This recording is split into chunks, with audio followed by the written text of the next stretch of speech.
Voilà maintenant un tout petit peu plus en détail l'intérieur de notre caravane. Ici dans le salon, on a ajouté des prises dans chaque coin, qui permet notamment de charger le téléphone. La cuisine avec ses vitrines, le micro-ondes et encore du rangement. Bien sûr, l'évier et la gazinière 3 feux. Pour l'armoire de côté, j'ai ajouté un petit bout de plan de travail.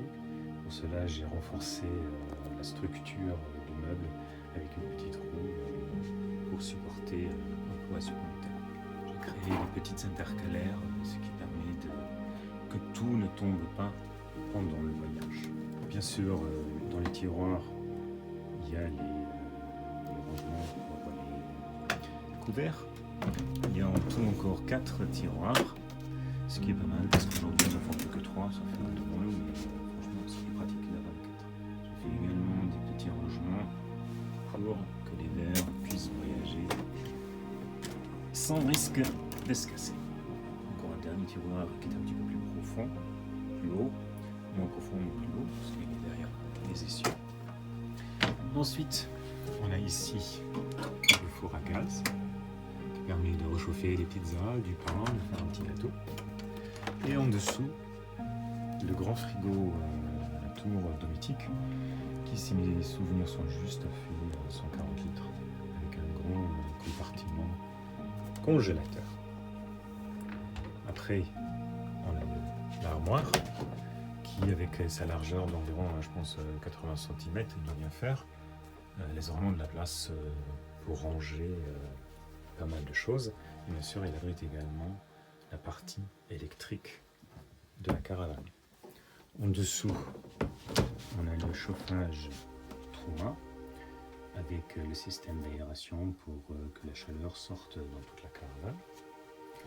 Dans la chambre de part et d'autre du lit, on a un chevet de nuit avec une aération de chauffage et une autre de la clim, et bien sûr au-dessus tous les rangements. En dessous du lit se trouve donc la clim d'un côté avec les autres sorties qui rafraîchissent de manière assez rapide et incroyable la caravane, puisqu'il s'agit aussi d'une grande clim pour de grands véhicules. De l'autre côté, on a la batterie, le chargeur et le système pour l'autonomie quand vous êtes pas sur un camping et que vous ayez quand même du 12 volts. Voilà. Après ça, on va passer dans la salle de bain, la salle d'eau, ce qui est déjà pas mal, avec son jeu de lavabo, la robinetterie qui est aussi des rangements au-dessus comme en dessous, aussi sur le côté. Je suis désolé, il y a tellement de glace que j'ai un peu de mal à me cacher. Bien entendu, il y a la toilette. Dans ce coin-là, derrière ce miroir de coin, on peut faire monter le kit de douche et monter dans le plafond vidéo, puisque bien entendu, il y a le pack à douche. Voilà. Après, le meuble, le petit buffet comme on l'appelle. Il y a d'abord la télé qui a un bras qui s'articule pas mal pour aller vers le salon, mais il peut aussi s'articuler de manière à être sorti pour aller vers la chambre. Voilà. Après, c'est là qu'il y a énormément d'espace de rangement également au-dessus, tout comme en dessous. Il y a vraiment beaucoup d'espace. Il y en a même encore un tout petit peu ici à côté.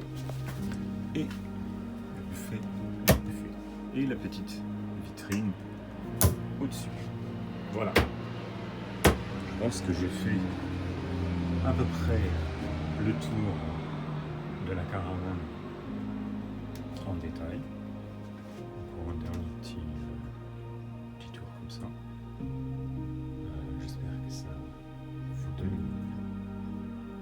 bonne idée, aussi bien du volume que du confort, de ces détails pour passer un bon séjour en vacances. Merci bien.